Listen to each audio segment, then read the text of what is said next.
Hello students, today I am going to start new lesson in English, that is lesson number 4, A Truly Beautiful Mind. In this chapter, before you have to read, who do you think of when you hear the words genius? आपके mind में किसका नाम आता है? जैसे ही आप में कोई जीनियस इंसान की बात करते हो, कौन है जीनियस? Who is genius? कौन है the genius? What quality do you have to think a genius has? यदि कोई आता है कि ये व्यक्ति जीनियस है, तो आपके मन में कौन कौन सी क्वालिटीज़ आती है, किसके अंदर क्या क्या क्वालिटीज़ होती होंगी, तब ये जीनियस कहलाते हैं. Second point, we shall now read about a young German civil servant who took the world by storm about 100 years ago. In the summer 1905, the 26 years old published in the quick session 4 groundbreaking papers about light, motion of particles, electrodynamics of moving bodies, energies. His works, ये सब वो किसका है? आपने physics पढ़ी होगी science में, तो उसमें space, times, entire Cosmos and क्या लिखा है, transform the name Einstein into the synonyms for genius. अब आप कोई भी व्यक्ति जीनियस बोलता है तो आपके माइंड में उसका एक सिनोनिम फॉर्म किया जाता है, आइंस्टीन. ठीक है. 50 years after his death Albert Einstein genius still reigns. 50 साल की उम्र में उनकी डेथ भी हो गई, इसके बावजूद भी आज भी जीनियस में उनका नाम है. Okay, now I am going to start this chapter. Albert Einstein was born on 14 March 1879 in the German city of Ulm. समझ में आया? एल्बर्ट आइंस्टीन का बर्थ कब हुआ था? बर्थ 14 मार्च 1879 में जर्मन सिटी में हुआ था, ओलम नाम की जो सिटी थी. Without any indication that he was destinated for greatness.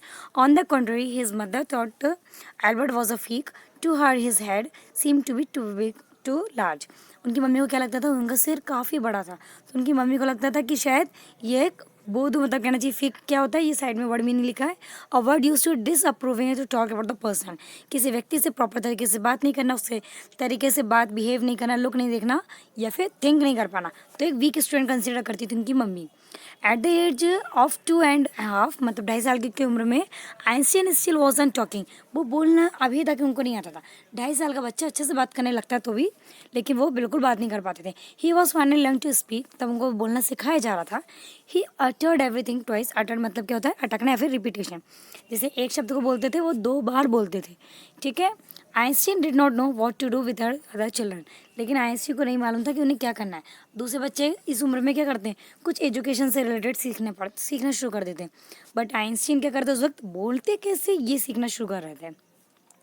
And his classmates called him brother boring. उनके लोग क्या बोलते थे क्लासमेट्स? बहुत बोरिंग लड़का है. So the youngster played him by himself much of the time. He specially loved mechanical toys. लेकिन उनको बचपन से ही मैकेनिकल टॉयज पसंद है खेलना. Looking as the new born sister Maja, he is said he has fine but he was where are her wheels. लेकिन उनको उनकी सिस्टर माजा जब हुई थी तो उन्हें वो पसंद थी, मगर वो पूछते थे सबको से कि मगर उनकी व्हील्स का है. A headmaster told was the father what the Einstein choose a profession wouldn't matter because he will never make a success at anything.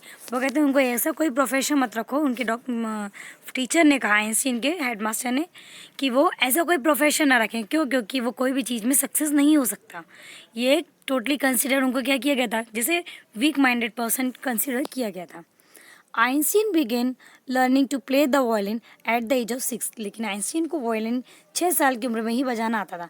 Because his mother wanted to be the later become the gifted और amateur violinistic maintaining skill throughout his life. उनकी मम्मी ने उनकी maintaining उस हिसाब से की थी, तो उनकी अपनी लाइफ में उनको वायलिन उनकी मम्मी के थ्रू बजाना सीखा. But Albert Einstein was not a bad pupil. He went to high school in the Munich. इतने बेकार भी नहीं थे. एजुकेशन जितना उनका हुआ हाई स्कूल में करा उन्हें. Where Einstein family has moved when he was 15 month old. उनकी फैमिली वहाँ 15 साल की उम्र में वहाँ तक उन्हें अपना एजुकेशन सिस्टम करा. And scored good marks in almost every subject. 15 साल तक की उन्हें अप्रॉक्स एवरी सब्जेक्ट में अच्छा मार्क्स स्कोर किया. Einstein headed the school regimentation and often clashed with his teacher. उनने अपनी टीचर से उनकी क्या हो जाती थी? मतलब ये सोचते थे कि ज़्यादा अच्छा नहीं स्टूडेंट है, तो एजुकेशन के अकॉर्डिंग उनके टीचर्स ज़्यादा मार्क्स वगैरह भी नहीं गेन कर पाते थे. At the age of 15 Einstein felt so stable that he left the school for good. अब उन्होंने स्कूल आगे पढ़ाई के लिए छोड़ा. The previous year Albert parents have move to the Milan. Milan पहुंच गए, एक सिटी का नाम है. And after their son was relative. वहाँ उनके अपने रिलेटिव्स के साथ उनके बच्चे रहे. After prolonged discussions, Einstein got his wish to continue his education German speaking Switzerland.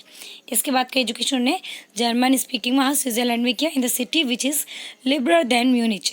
वहाँ से थोड़ी सी और संपन्न सिटी थी, वहाँ पे जाकर उन्होंने अपना आगे का एजुकेशन किया.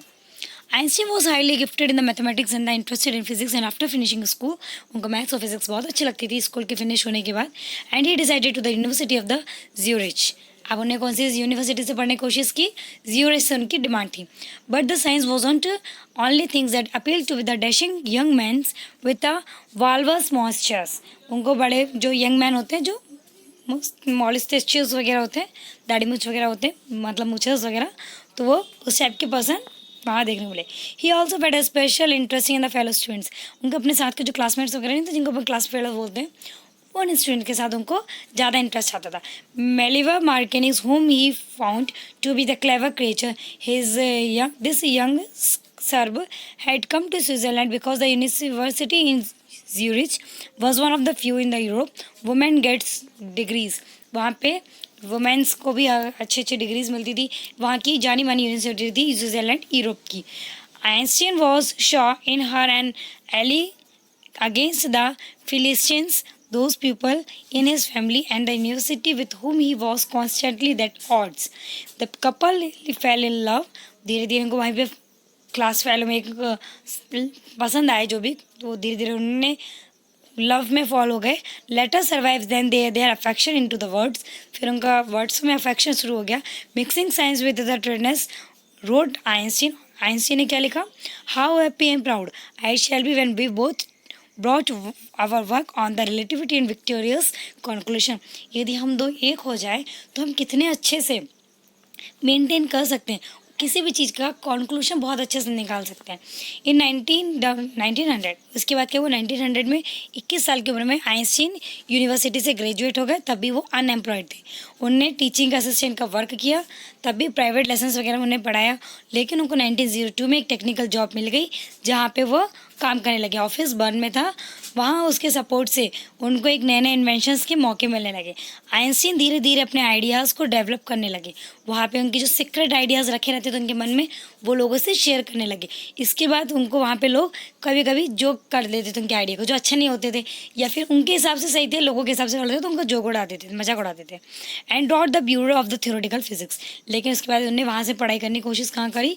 Bureau of theoretical physics. One of the famous paper 1905 में आइंस्टीन का बहुत बड़ा पेपर था, special theory of relativity. According to that, इसके अकॉर्डिंग क्या हुआ? वहाँ पे distance not absolutely needed. To perfectly accurate clocks will continue not show the same time if they together again the joining journey. यदि घड़ी का time बिल्कुल दिन में 2 बार में जो शो करता है वो एक बार मिलता है, लेकिन एक्यूरेट टाइम नहीं शो करता. ये सब उन्हें कैलकुलेशन वहाँ पे फाइंड किए. From this follow the world most famous formula. आपको मालूम वर्ल्ड का most famous formula relation between mass and energy, ठीक है, इक्वल्स टू mc². ये आपने पढ़ा होगा फिजिक्स में. वो इन्हीं का मतलब आइंस्टीन के ही द्वारा बनाया गया है. While Einstein was solving the most difficult problem in physics, जब उनके फिजिक्स में बहुत प्रॉब्लम हुई थी, उनकी प्राइवेट लाइफ में भी कुछ चल रहा था. उनने एक अपनी मेलेवा नाम की जो थी, उससे जो साथ पढ़ती थी, उससे उन्हें शादी करी. But his mother was against him. Mummy उनके खिलाफ थी, लेकिन मेलेवा से उन्हें शादी करी. 3 साल तक के उनका बेटा हो गया. उसके बाद 3 साल के बाद वो क्या हुआ? She was other brother Mileva intelligence. Mileva को ज़्यादा वो था कि मैं ज़्यादा इंटेलिजेंट हूँ उससे. She has book like you. उसके पास एक बुक थी. She is mother sad. उनकी मम्मी ने कहा Einstein put the wedding of. Einstein तुम अभी शादी मत करो, अभी तुम्हारी तुम वीक हो. उसके आगे उनकी मम्मी क्या कंपेयर करती थी? वो लड़की ज़्यादा स्मार्ट है जिससे वो शादी करना चाहता है, अभी मेरा बेटा इतना स्मार्ट नहीं है. ठीक है. The pair finally married. फिर उन्हें फिर भी शादी कर ली 1903 में. एंड उनके 2 बच्चे हुए. बच्चों के होने के कुछ समय बाद उनकी मैरिज क्या हो गया? Flattered. Maliva meanwhile losing her intellectual ambitions become an unhappy housewife. लेकिन फिर उसके बाद वो लोग अलग हो गए हस्बैंड वाइफ, और वो अनहैप्पी हाउसवाइफ बनी. मतलब जो हाउसवाइफ होती हैं घर पे, उनको खुशी नहीं मिली, जो भी कुछ उन्हें इस वजह से छोड़ दिया. After years of constant fighting the couple finally divorce in 1919। फिर उन लोगों के बीच में जो हस्बैंड वाइफ है अनहैप्पी हाउस वाइफ रही, उनको अच्छा नहीं लगा जो भी कुछ है, आपस में उन्होंने लड़ाई वगैरह हुई, फिर फाइनली उनका डिवोर्स हो गया 1919 में। Einstein married his cousins Elsa the same year. उनकी कज़न थी एल्सा नाम की, उसने उसी ईयर में उनसे 1919 में मैरिज कर ली। Einstein new personal chapter coincidence with the rise to the world fame। उनका खुद का चैप्टर था वाइस वर्ल्ड फेम का। In 1915 he had published his general theory of relativity. उन्हें एक जनरल थ्योरी ऑफ रिलेटिविटी को पब्लिश किया, which provide a new interpretation of gravity and ellipse the sun is had correctly calculated advance the extent to his the light fix charge to be deflected and through the sun gravitational field. Sun घूमता है, उसके जो charge हैं वो किसके round लगाते, that is calculate उन्हें fix किया। The newspapers proclaimed his work as a scientific revolution. Newspaper ने उनके एक प्रोक्लेम्ड क्या दिया, वर्क को क्या नाम दिया, a scientific revolution. Einstein received the Nobel prize for physics in 1921। 1921 में उनको नोबेल प्राइज मिला। He was showered his with honour and invitations from all over the world and lauded by the press वगैरह और world वगैरह से सबको उनको honour मतलब करा किया। When the Nazis came to the power in Germany in 1933, Einstein emigrates to the United States. 5 years later, the discovery of nuclear fission in Berlin। 5 साल बाद क्या हुआ, न्यूक्लियर फिजन पढ़ा है आपने बायो में। In Berlin had the American physician in an uproar. Many of them had fled the fascism just as Einstein had, and now they were afraid for the Nazis could build as use an atomic bomb। धीरे धीरे उन्होंने research करी continue और उन्होंने atomic bomb के लिए भी build up किया। At the urging of the college you Einstein wrote a letter American president को एक लेटर लिखा, जो वहाँ पे कौन था, उसका प्रेसिडेंट फ्रैंकलिन डी रोजवेल्ट को 2 अगस्त 1939 में लिखा गया। उन्होंने वार्न किया गया कि एक सिंगल बॉम्ब का जो टाइप है वो कभी भी एक्सप्लोर हो सकता है, मतलब फट सकता है। Might very destroy the product together the some of the surrounding territory. यदि वो उसी फटाकों के साथ रखा रहे, मतलब कई बॉम्ब एक साथ रखे रहें, उसमें से कोई भी एक यदि फूट जाए तो उनकी सेम कैटेगरी में पूरे फूट सकते हैं। His words to fail in an effect. पहले उनको वर्ड ऐसा लगा था कि मेरे शब्द खराब हो गए हैं, मतलब फेल हो गया हूँ मैं। The American developed atomic bombs in the secret project of their on. फिर धीरे धीरे उनकी खोज से, उनके विचार से अमेरिकन साइंटिस्ट लोग ने भी एक सीक्रेट प्रोजेक्ट स्टार्ट किया जिसमें बॉम्ब डेवलप किया, और उसमें Japanese cities Hiroshima and Nagasaki, ये आपने सुना होगा, सिटीज़ के नाम जापान में, इन अगस्त 1945 में। Einstein was deeply shaken by the extent of the destruction. जब वो डिस्ट्रक्शन हुआ था, काफ़ी कब गए थे Einstein. This time was publish massive for the United States in his propose formation world government को एक प्रपोज दिया गया।